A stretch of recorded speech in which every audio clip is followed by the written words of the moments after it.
നമ്മൾ ഒരു ബസ്സിൽ യാത്ര ചെയ്യുകയാണെന്ന് വിചാരിക്കുക. ആ ബസ് ഓടിക്കുന്ന ഡ്രൈവർ വളരെ ഭംഗിയായി മനോഹരമായി വളരെ ശ്രദ്ധയോടുകൂടിയാണ് ആ വണ്ടി ഓടിക്കുന്നതെന്ന് വിചാരിക്കുക.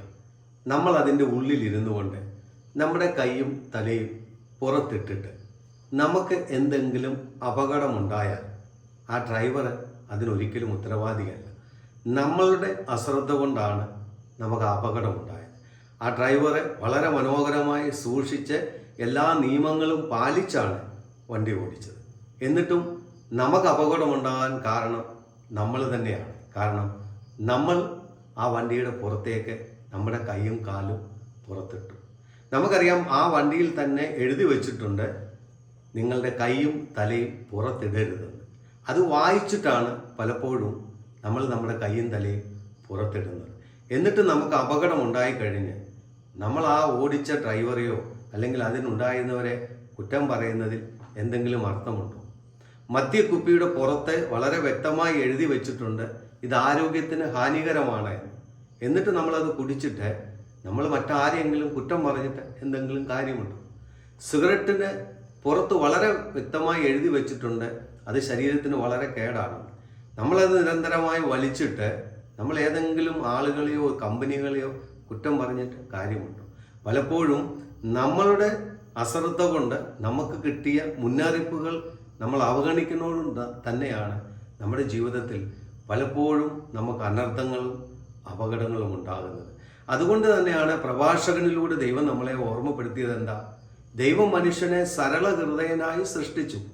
എന്നാൽ സങ്കീർണമായ പ്രശ്നം അവൻ്റെ തന്നെ സൃഷ്ടിയാണ്. നമ്മൾ നമുക്ക് തന്നെ ഓരോ പ്രശ്നങ്ങൾ ഉണ്ടാക്കി വെച്ചിട്ട് പലപ്പോഴും നമ്മൾ ദൈവത്തെ പഴിചാരുന്നവരാണ്.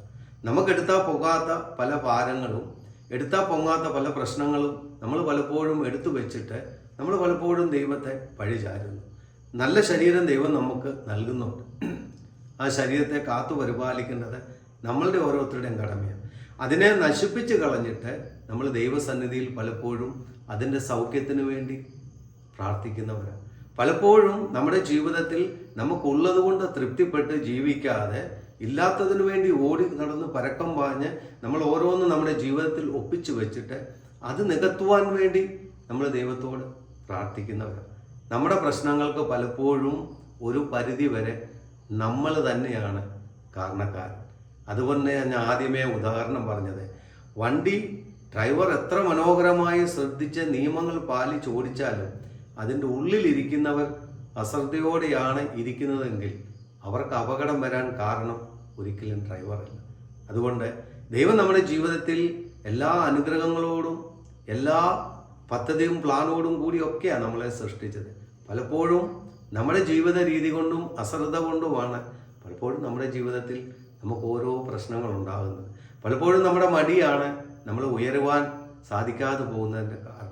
പലപ്പോഴും നമുക്ക് കഠിനാധ്വാനം ചെയ്യാൻ പറ്റാത്തതാണ് നമ്മൾ പല സ്ഥലങ്ങളിലും പരാജിതരായി തീരുന്നത്. അപ്പോൾ ദൈവം നൽകിയ അനുഗ്രഹങ്ങളെയും സൗഭാഗ്യങ്ങളെയും നമ്മുടെ ജീവിതത്തിൽ ഓർക്കുക.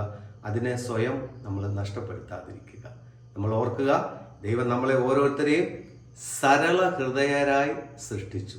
എന്നിട്ട് എഴുതിയിരിക്കുന്നു, സങ്കീർണമായ പ്രശ്നം നിന്റെ തന്നെ സൃഷ്ടിയാണ് എന്ന്. ദൈവം നിങ്ങളെ അനുഗ്രഹിക്കട്ടെ.